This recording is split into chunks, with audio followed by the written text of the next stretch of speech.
और इधर उत्तर प्रदेश नगर निकाय चुनाव में बड़ी जीत मिलने के बाद अब बीजेपी 2024 के लोकसभा चुनाव में जुट गई है। नरेंद्र मोदी जी को तीसरी बार प्रधानमंत्री बनाने के लिए जहां बीजेपी तैयारी कर रही है, तो वहीं कहीं ना कहीं मुख्यमंत्री योगी आदित्यनाथ के कंधों पर भी यह जिम्मेदारी है।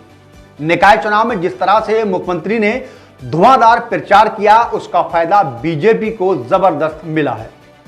यूपी में लोकसभा की 80 सीटें हैं, जो देश में सबसे ज्यादा, और इसलिए बीजेपी ने लोकसभा चुनाव 2024 के लिए मिशन 80 का लक्ष्य रखा है। निकाय चुनाव के नतीजों से बीजेपी इतनी उत्साहित है कि अब साफ तौर पर पार्टी के नेता और सरकार के मंत्री कह रहे हैं कि लोकसभा चुनाव के सभी विपक्षी दलों का सूपड़ा साफ होगा, यानी पार्टी 80 की 80 सीटों पर जीत हासिल करेगी।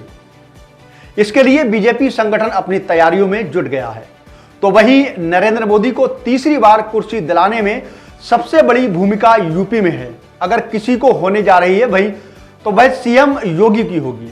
2022 के विधानसभा चुनाव में बीजेपी को जो जीत मिली, उसमें भी सीएम योगी के चेहरे पर लोगों ने वोट दिया। और फिर उसके बाद जो उपचुनाव हुए, चाहे लोकसभा हो या फिर विधानसभा, उसमें भी 1-2 सीट छोड़कर सभी ज्यादातर बीजेपी की जीत हासिल हुई है।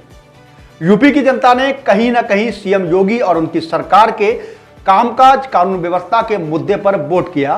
फिर जो निकाय चुनाव हुआ, उसमें भी सीएम ने एक तरफ जहां धुआंधार प्रचार किया, तो वहीं सरकार की उपलब्धियों को आम लोगों तक पहुंचाया।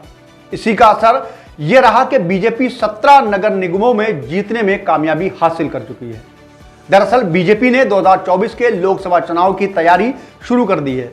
यही वजह है कि 30 मई से लेकर 30 जून तक पूरे प्रदेश में महासंपर्क अभियान चलाया जाएगा, जिसमें लोकसभा के सांसद वोटर से संपर्क करेंगे और संवाद करेंगे।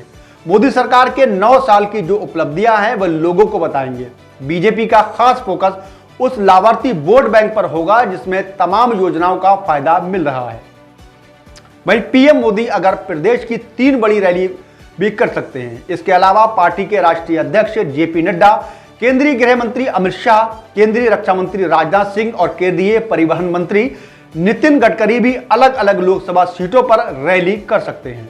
इतना ही नहीं, बीजेपी के क्षेत्रीय और जिला कार्य समिति की बैठक भी 25 मई तक होनी है।